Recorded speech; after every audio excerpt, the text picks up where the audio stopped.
Well, good evening. Tonight we have Scott Trainor with us. He is a farrier. Some of us had to look up what a farrier was in the dictionary a couple months ago when Scott agreed to join us. He's been working with horses for over 27 years. He grew up in Wilbraham, lives in East Longmeadow now. We were shooting him questions at our table over dinner. His territory ranges from this area here, 10 miles around East Longmeadow? 25 miles. 25 miles around East Longmeadow. He travels to Connecticut. There's more horses in the area than you'd think. He knows them all now, I guess. He apprenticed, well, actually he was trained as a social worker. When he got tired of that, he started apprenticing as a farrier. He said he was very fortunate to apprentice for 3 years. His apprenticeship started 27 years ago, and he's been doing this ever since. He's got some pretty good stories, I hear. Horseshoeing is sometimes a very delicate profession, usually a very physical one, sometimes a rather unpredictable one. If you go onto YouTube, you'll see videos of horseshoeing in India, horseshoe competitions, horseshoe schools, horseshoe challenges, and horseshoes gone wrong. I'm hoping Scott has not had many of those. All I know about, from what I've learned from Bonanza and Gunsmoke about horseshoeing, that's about it. With Haas never had any trouble with the horses that he was working with. So Scott will share his story with us tonight, so please welcome Scott Trainor.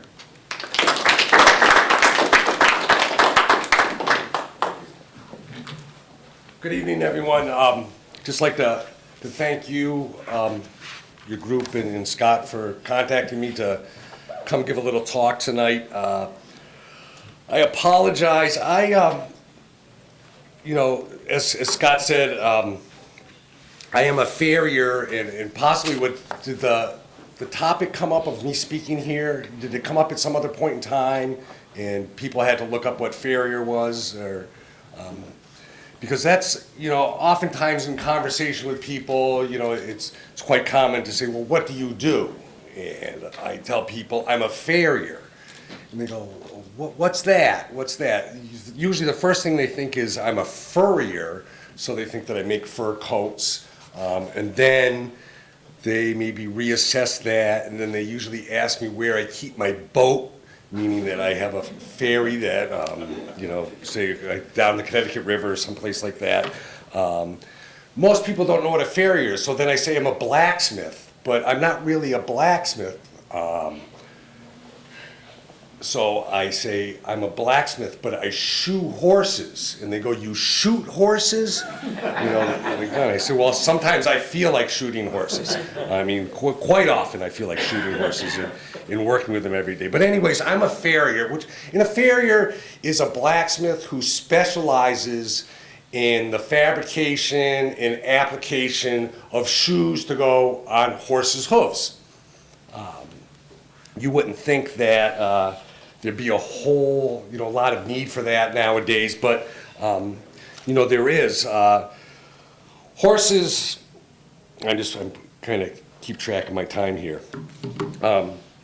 Horses at one point in time were the major, mode of transportation. So, in every town, every community, there was, someone, a blacksmith or a farrier who, maintained these horses. As a matter of fact, right up where, what's the funeral home? Where the little old red schoolhouse in East Longmeadow used to be. Forest Stairs Funeral Home. That's where the blacksmith shop used to be up there. It's a long time ago, but before my time, anyways. But as Scott said in my introduction, that I was trained as a social worker, but grew up with a family who I had a mother and sister who were very involved in horses. So not really by choice, I was involved in the care of those animals and going to horse shows, and had experience, in dealing with the horses. When I was in college, I had a good friend who was a farrier, and I was looking for a part-time job, and he needed some help, so he had asked me to, spend some time with him and just, travel around with him because I had horse experience, and so I, was responsible for lifting like a 150-pound anvil out of the back of the truck and holding horses and cleaning up after the horses and just, really kind of just basic, just real basic work, but just, more, handling the horses and such. But that, that opportunity to ride with him turned into an apprenticeship, and like Scott had said as well, I had started doing that while I was in graduate school. Had built a business while I was in graduate school, and finally when I finished and got my master's degree, I did work in the field of social work, but I was also shoeing horses at the same time, and had to make the decision what I was going to do. It was just two very different hats to wear. I was, in the morning, in a barn, filthy, running home, taking a shower, putting on a coat and tie, and going to see clients, and it was crazy. And I decided that I enjoyed working with horses more than I enjoyed working with people. But yeah, certainly, yeah. But my training as a social worker has really been, a huge help in my business, because I'm dealing with not only horses, but horse owners. Now, a majority of horse owners, how many people in here have a pet, a dog, a cat, or, we're all pretty passionate about them. I mean, we care about them. And, we certainly, to someone who doesn't have, a pet, our behavior towards them may seem a little excessive or a little obsessive or maybe a little bit overboard. I know certainly if something happened to my dog, I probably spend more money than I should, to take care of that. Well, certainly, horses and horse owners are certainly the same way. And, so I have that aspect of my business is dealing with the horse owners. And most people who have horses for pleasure and not for business, these are their pets, and they're oftentimes like their children. And so they've entrusted me to essentially perform a surgical procedure on horses every 6 to 8 weeks. A horse's foot is always growing, just like our fingernails. And if a horse is being used a lot, the horse's hoof will wear down faster than it grows. So in order to prevent the horse from having some sort of injury, you need to apply something to, for protection. And so that's, what the origins of, horseshoes, came about. There's some controversy about, the true history of horseshoes. Some things, is the Romans. That's some of the first evidence, but they weren't really sure if they were truly nailed on or not. But, we're talking about maybe 300 or 400 AD. There's, they've found shoes, steel and bronze shoes with nail holes in them. So we know that horseshoeing has been around a long time. So that being said, I go out every day, well, not every day, 5 days a week I try to, and I have a mobile shop. If many of you, if you live here in town, you've probably seen me. It's like a stainless steel trailer. It looks like a catering wagon. Just about every time I'm at the gas station, someone asks me what I have in that. They think it's a barbecue or that I'm a caterer. A lot of times people will come over to me and want, they'll ask me, why you're a caterer? Why are you going to Dunkin' Donuts if you've got a trailer like that? But so I have a mobile shop. I pull into a barn, and I have everything. In my trailer, I have a forge, which is essentially an oven to heat up the steel that runs on propane. I have an anvil, in the trailer. I have electrical cord which I plug into the barn, and I have an entire machine shop, so I can go in, and service these horses. I'm not going to bore you with the real specifics of what I do, except to say that I trim horses' feet, trim their fingernails, I balance a horse's hoof, just like tires need to be balanced in a car. Horse's hoof needs to be balanced in order for it to perform properly. After I trim and balance a horse's hoof, I fabricate a shoe to fit that hoof specifically.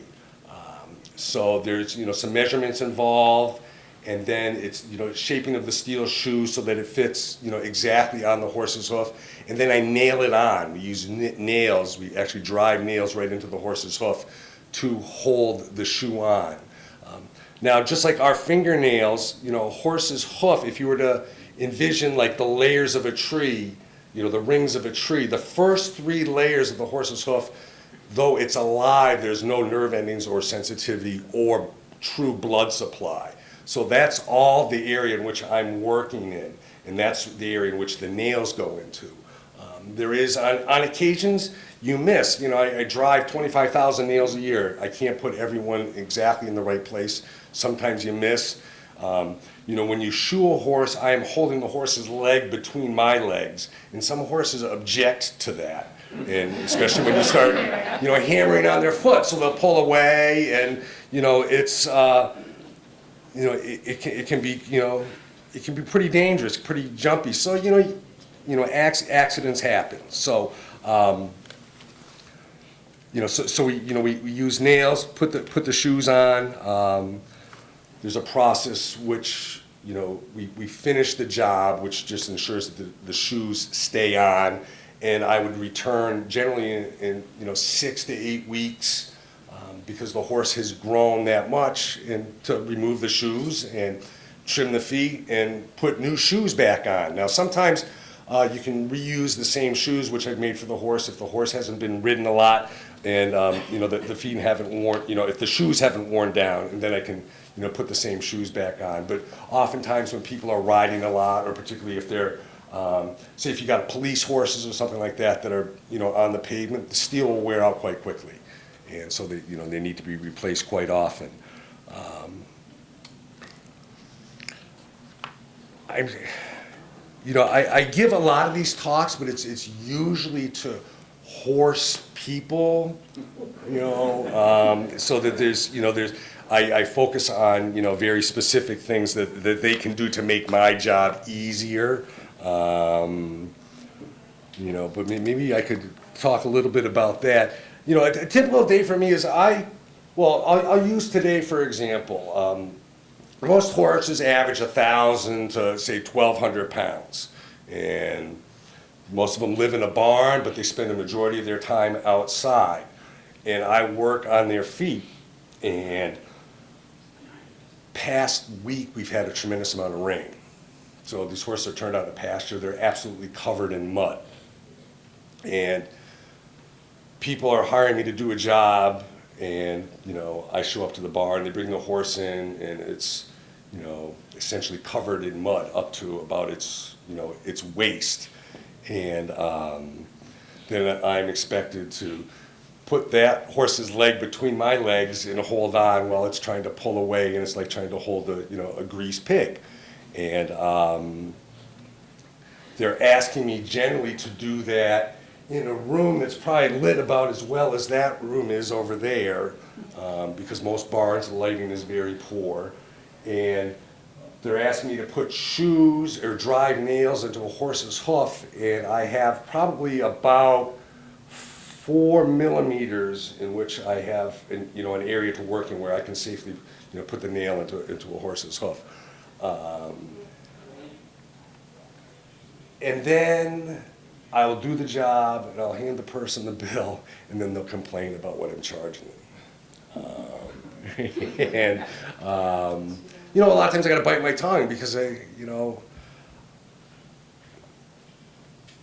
guess I can get frustrated in dealing with some of my clients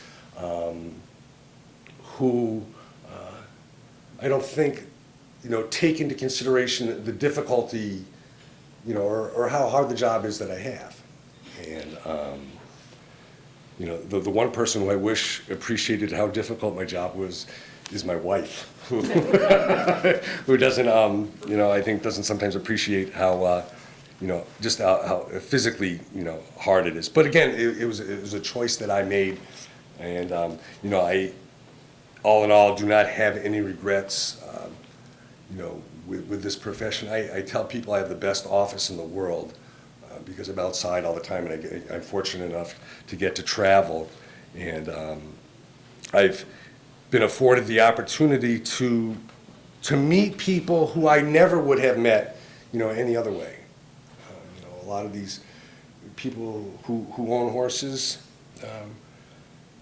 it runs the gamut, just like I guess everything in society. But I've met some absolutely wonderful people who have horses and have become lifetime friends.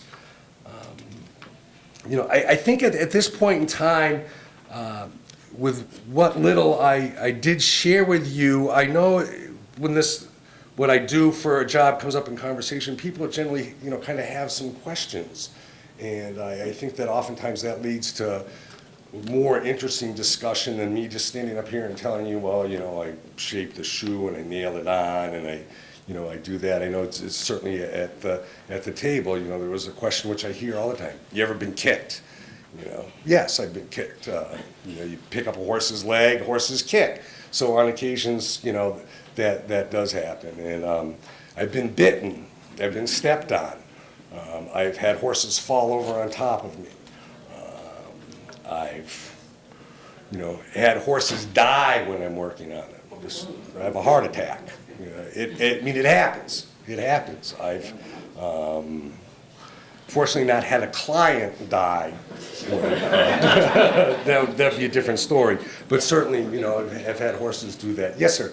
Does the shoe actually help in traction also? It does. Now, the shoe, it's generally flat steel with a little bit of a crease in it. It does help with traction. The brown part is actually where they go for it. Exactly. But what we're just coming out of winter, a regular steel shoe, say on ice, would be like ice skates, so it's very slippery. So we build the shoe and we put little caulks made out of tungsten steel, like we would be in the old snow tires, that we put into those shoes, which gives them traction. Now, oftentimes, if you say police horses or parade horses that are on pavement, they'll be shod the same way, but there's a little bit of traction because steel on pavement is very slippery as well.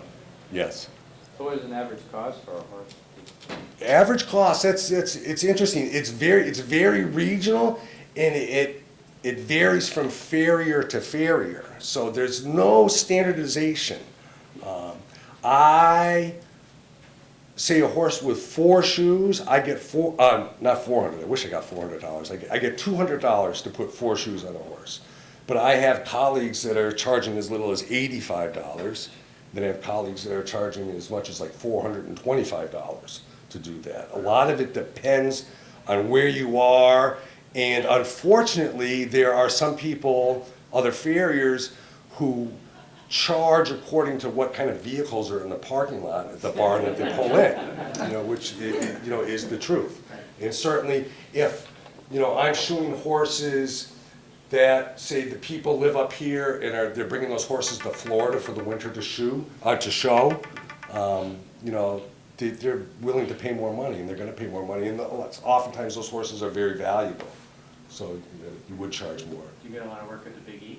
I used to be on staff there during the fair, and I spent a lot of time over there. But I don't advertise anymore. I'm not even doing anything to try to grow my business at this point in time.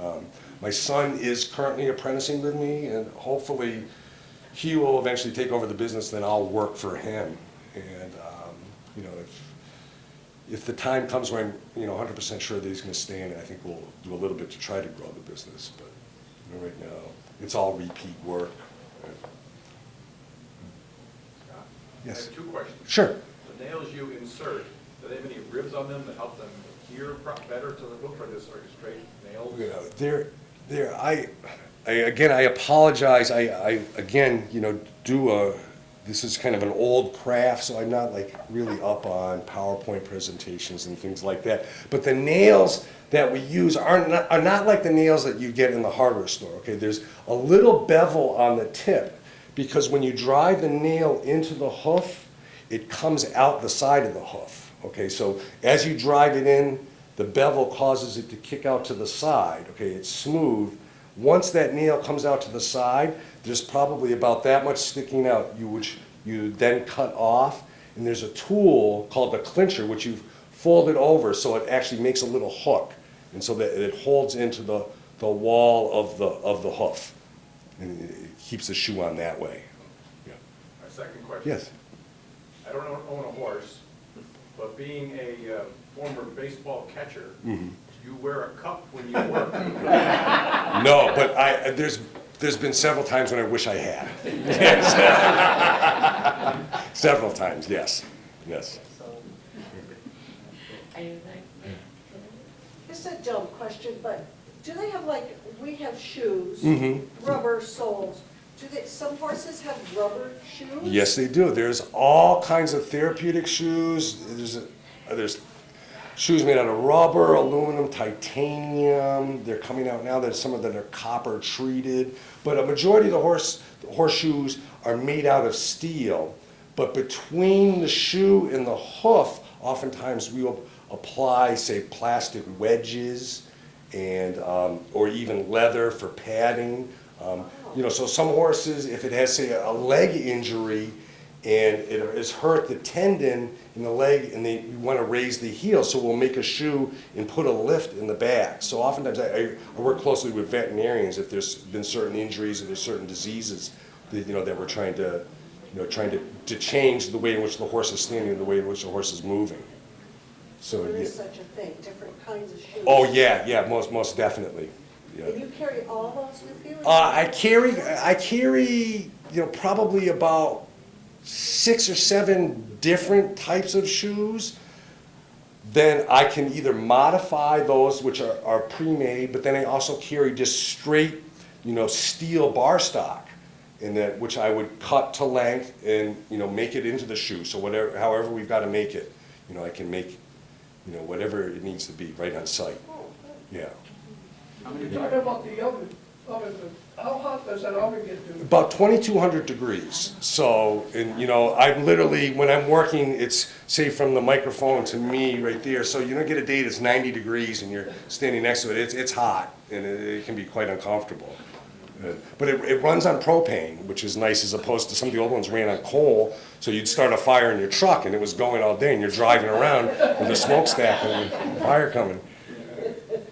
Do you wear a leather apron? Yes, I wear chaps, which just provide some extra protection, and that's more to protect me from me hurting myself with the tools, or also when you are putting the shoe on, and I described how the nails come out the side of the foot, all right? So you figure I've got these daggers sticking out the side of the foot between my legs, and if the horse wants to pull his leg away, you know, I want that protection. But I've been cut. It will cut right through the chaps. So you try to be real quick. You know, once those nails come out, I try to cut them off as quick as possible. I mean, I've seen a few farriers who work without them, but I never would. It just, you know, it saved me more than once. How many nails per shoe? Per shoe, sometimes as little as 4 and up to 8. A lot of that depends, you know, and that would be on each side of the hoof. A lot of that depends on the size of the horse's foot. Say like a big Budweiser Clydesdale, Yeah. you may have 8 nails on each side. Oh, wow. Whereas like a little pony, I may only have 2 on each side. So a lot of it depends on the size of the hoof and also the condition of the hoof. You have some horses' hooves that are very healthy and very strong, and so you only need a couple of nails to hold the shoe on, but sometimes because of environmental reasons and such, the condition of the hoof isn't very great. You'd need to have more nails. Try to keep it on. Any other questions? Yes. What's the most common species that are? A breed of horse around here?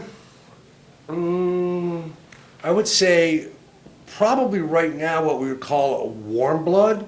And warm blood's essentially a cross between a draft horse and a thoroughbred. And a lot of them, that breeding, occurred in Europe, and a lot of them were, have been imported over here, but we have, American warm bloods now. So we've got warm bloods, thoroughbreds, quarter horses. I mean, the Morgan horse originated in West Springfield, Massachusetts, so there's still quite a few Morgan horses around here. Not as many. There used to be, the thoroughbred racing industry used to be fairly big, in the Northeast, because we had, the racetracks at Northampton, the whole, kind of county fair circuit, but that closed down. So there's very few, thoroughbred farms around anymore, but there are thoroughbred horses that people are just using under saddle.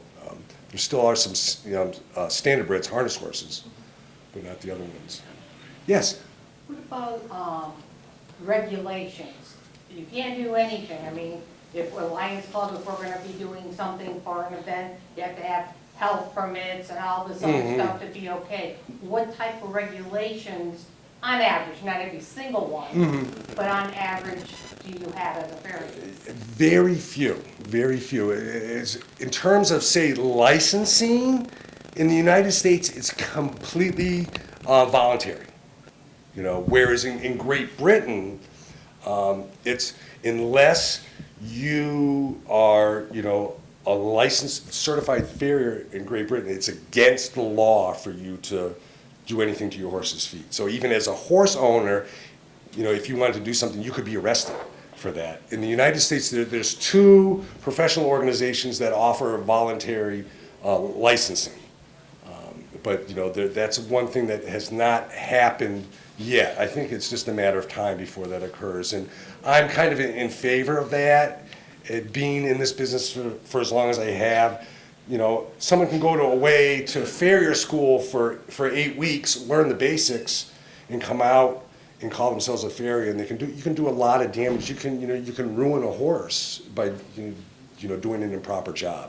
You said there's some informal organizations for farriers. Yes, yeah. There's in this area we have what's called the Southern New England Farriers Association, which is a professional organization which we offer a couple like continuing education clinics a couple times a year when you have a monthly meeting, just kind of get together and schmooze. But then there's the American Farriers Association, which is a national organization, and then the Brotherhood of Working Farriers. Those are the 2 organizations that offer a voluntary certification, which is a written test as well as a practical test that you would take, and it's all peer reviewed. That's how that's set up. I have another question. Sure. Just because you said brotherhood, are there very many women, because of the extra strength that the horses have and stuff, that are farriers? Yeah, there's more and more women who are farriers now. My last apprentice was a woman. And when I started shoeing horses, I only knew of 1 woman farrier. But I would say most horseshoeing schools now, probably 25% of the students entering horseshoeing schools are women. And so, the argument was made at the time that, just physically it was such a demanding job, certainly that women were more than capable of doing it, but not being able to churn out the numbers to be able to make a living at it. But that, the young woman who just finished working with me certainly proved she shoe horses circles around me. She goes so fast. I can't keep up. It helps she's half my age too. So she still works with me a day a week. So I saw another hand. Is there another hand up? I just had a quick question. Sure. As far as technology, has anything changed in the last? Oh, there's a lot of people who are trying to change the technology, but there hasn't been, any really kind of earth-shattering advances. Just recently, someone made this horseshoe out of plastic that, like, the horse owner can apply themselves with some, like, clamps and glue, and it's just a fad. It's not gonna last. So the true protection of the hoof hasn't changed in 1,000 years. There's other products that, in some tools that there's been some innovations that have been huge, and some of those have been introduced since I've been in the business, and it's made my life a lot easier. So there is some advancements with that. Do you use an electric gun, nail gun? No, you don't, yeah. Some, believe me, well, say like the Budweiser Clydesdales, the big horses, when they do their feet, they use an electric belt sander. But those horses are so well trained, they'll just stand there and they won't move. But, horses, their response, is, they have this flight response, so loud noises and such, they want to take off. Oh. Yeah, I would like to shoot him with a nail gun sometimes, but, yeah. Yes, Scott? Have you ever had to walk away from a horse that was Oh, yeah. too aggressive? Yeah. Do some work on them? Yeah, most definitely.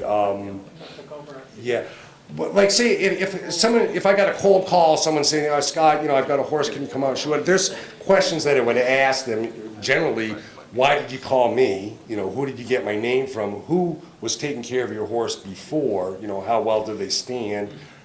Just some of those basic questions. But there is, again, I work closely with veterinarians, so that there are tranquilizers that we can give the horses. And that's, a horse that's unruly or won't stand well, we'll tranquilize that horse so it's sedated. It's still standing, but it can't fight that, and then we can get the feet done. That's definitely the safest way, because otherwise it's just too dangerous. Just one shot and your career's over. So be really careful. Any other questions or? Thank you very much. What we're doing now, this is Dottie, and she does not have any shoes on. So when we take care of Dottie's feet, we just do what we call trimming her feet. So just like our fingernails, horse's hoof always is growing, and depending on the condition that the horse is turned out in, or how much the horse is being ridden, the feet will wear down some, but they're constantly growing. So people who have horses need to have either myself or another farrier come out and take care of the feet. So usually every 6 to 8 weeks or so, we need to have an appointment and take care of their feet. So what we're doing on Dottie is just trimming. So any of the excess growth, I'm taking off, and then also balancing, what we call balancing the hoof, to make sure that she's landing properly, and because if she was out of balance, just like on a car, tires that are, need to be balanced because as speed increases, if they were out of balance, it would throw things off, and also, if she was to not be landing, properly, it could cause undue stress on, tendons and ligaments as well as bones. So. And you determine that by the wear on the hoof? Yeah, the wear on the hoof, and also, much of it is done by eye. So I'm just, I'm sighting in the foot. I'm, looking to see how it is balanced side to side. We call that medial-lateral balance. And then also, I can tell just by looking at her, with if the leg is in alignment with the hoof capsule, and see that everything is where it should be. Dottie is done on a consistent basis. So in terms of issues of imbalance or major concerns, there aren't any really issues there. So this is really just kind of like routine maintenance, kind of like going in for an oil change. We're just doing all the right things, and it's preventive maintenance. It's I certainly I appreciate horse owners who have their horses feet taken care of on a regular basis, because it can prevent a lot of other issues. I'm sorry?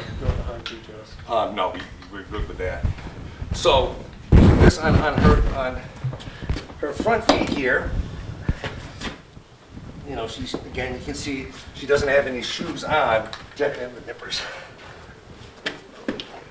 So what I'm doing here is just using what's called a hoof knife, and what I'm carrying out is sole, and it's material very much like our fingernail.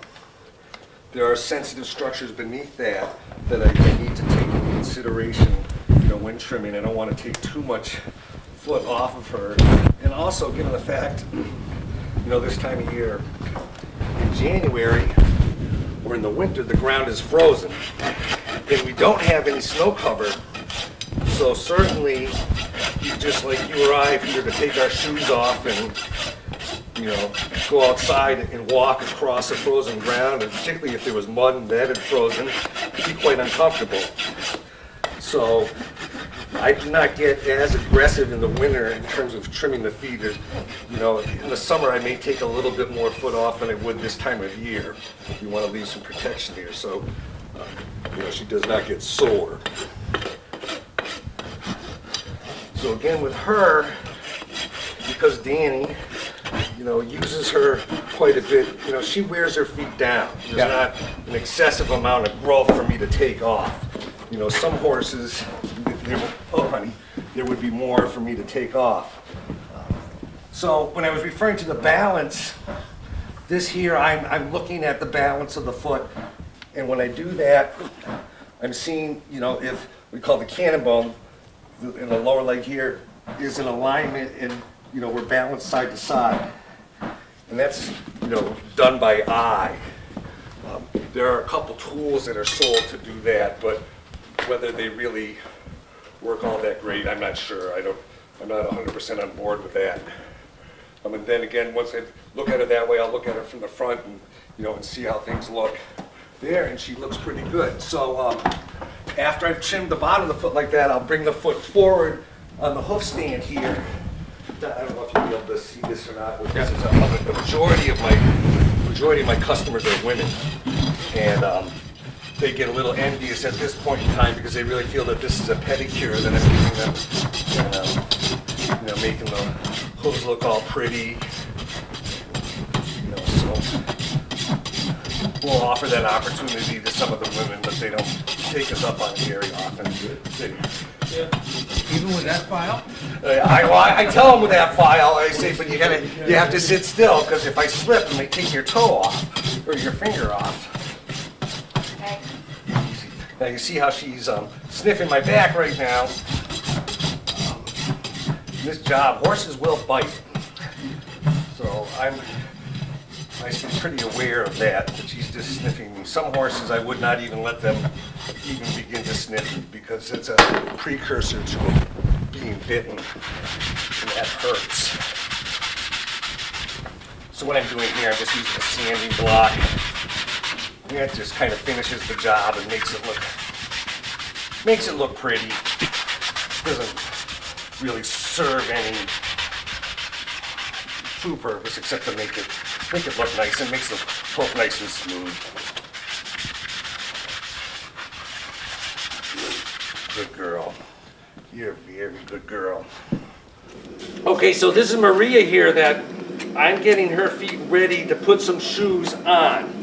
I don't know if you can hear the sound in the background. It sounds a little bit like a jet engine. That's the propane forge running by my trailer, heating those shoes up. So what I'm doing with her is cleaning her feet out, I'm using my hoof knife, trimming off some of the excess sole, and I'm checking her feet for balance. Make sure everything's balanced side to side, front to hind. Medial lateral balance and AP balance, anterior posterior. Trimming off the excess growth. My nippers, big nail clippers. Sometimes there's little children in the barn and I ask them if they want me to clip their nails with these nippers, and they usually run the other way. They get frightened. But then I just tell them that I'm kidding. Did you ever have a horse where one side or one leg is longer than another? Yep. Just like with people, I'd say just about every horse has got one leg that's a little bit longer than the other. In some situations, it's much more obvious and you can see. But I would say every horse, or just about all horses, there's a little bit of what we call leg length discrepancy. In situations in which it's more severe, it affects how the horse moves. So we need to take that into consideration, you know, whether the horse has shoes on or is barefoot.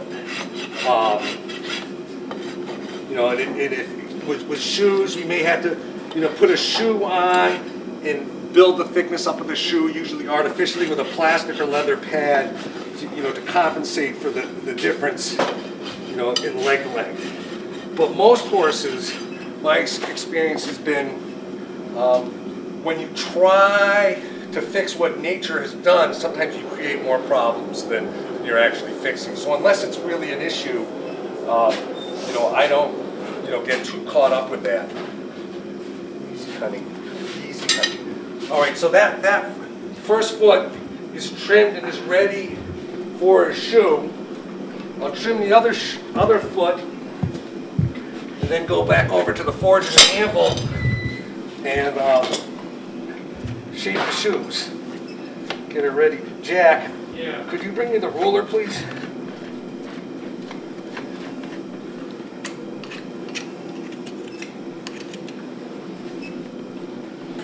All right, again, just trimming her, trimming the frog and the sole.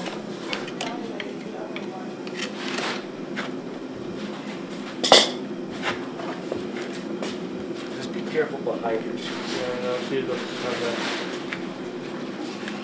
She's swishing her tail.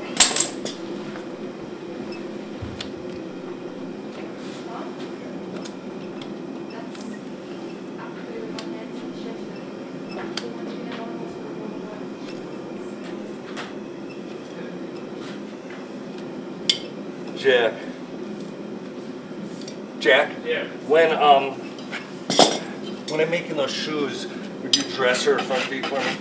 Yeah, please.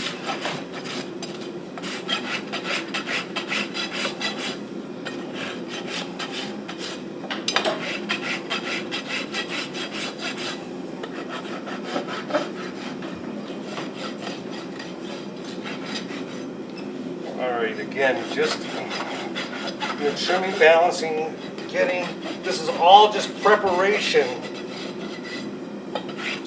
to put the shoes on. Now the shoes that I'm using are a machine-made shoe. You know, they come in different sizes in a standard shape, and then I have to, you know, modify the shape to fit to the hoof. You know, in each horse's hoof is a little bit different. And the shoes come in different sizes. You see size 1. All right, so now this is a standard size shoe that's good and hot. Get on the anvil. Don't have a whole lot of time, you know, to work with these, because you'll see the color starts to leave the shoe. And as the color starts to leave, the steel is getting cooler and it does not bend as easily. So, you know, the modifications that I'm doing, I want to do it while it's still pretty orange. You know, I can bend the shoe and change the shape, you know, even when it's cold, but I don't need to hit it nearly as hard when it's really hot. What I'm doing is I'm just measuring, you know, the width of the shoe. I measured the horse's hoof to at the widest part of the foot, and so I'm just getting the standard shape and shaping the shoe to the widest part of the foot, so that I know I'm going to be pretty close, you know, to the shape. I will bring this shoe over to the horse after and check the shape and see if there's any other modifications that I need to make. And I'm usually pretty close when I do that. This tool that I'm using is called a punch. And all I'm doing is I'm just putting a mark on the shoe so that I know which foot the shoe goes on. That serves no function except for reference point for me.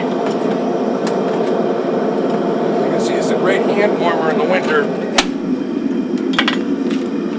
And even after you shut it off, it stays nice and hot. And if you wrap up a ham sandwich in aluminum foil, the cheese will melt and make yourself some nice warm sandwiches. You could write make a cookbook on cooking in the forge.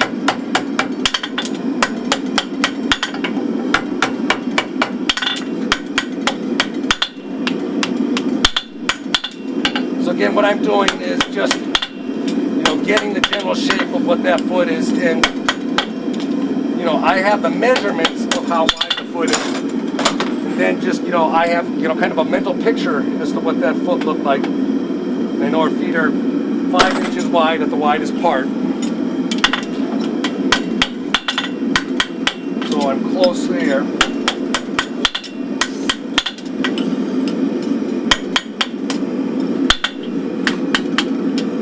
So once I've got general shape, I'll mark it.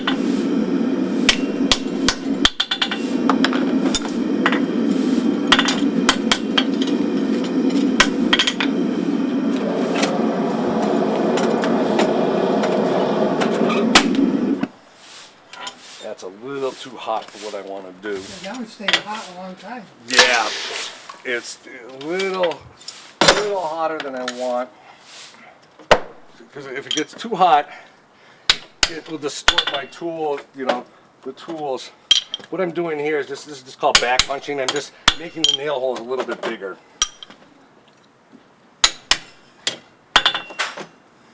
What's that white stuff? That's soap, and it's just a lubricant so that it won't stick in the shoe.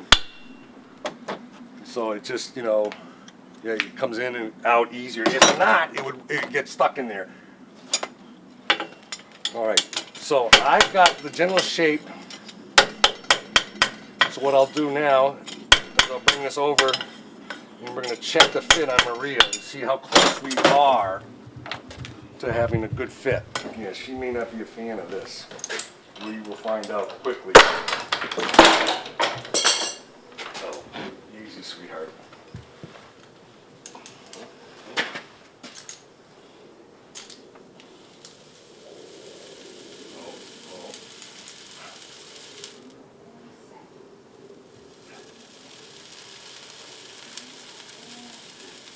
Okay, so I've been doing this. I can see that there's a little bit of few modifications that I need to make to the shoe. Not huge. And so what I'll do is I'll bring it back over to the anvil and make those changes. And then just bring it back and check her again.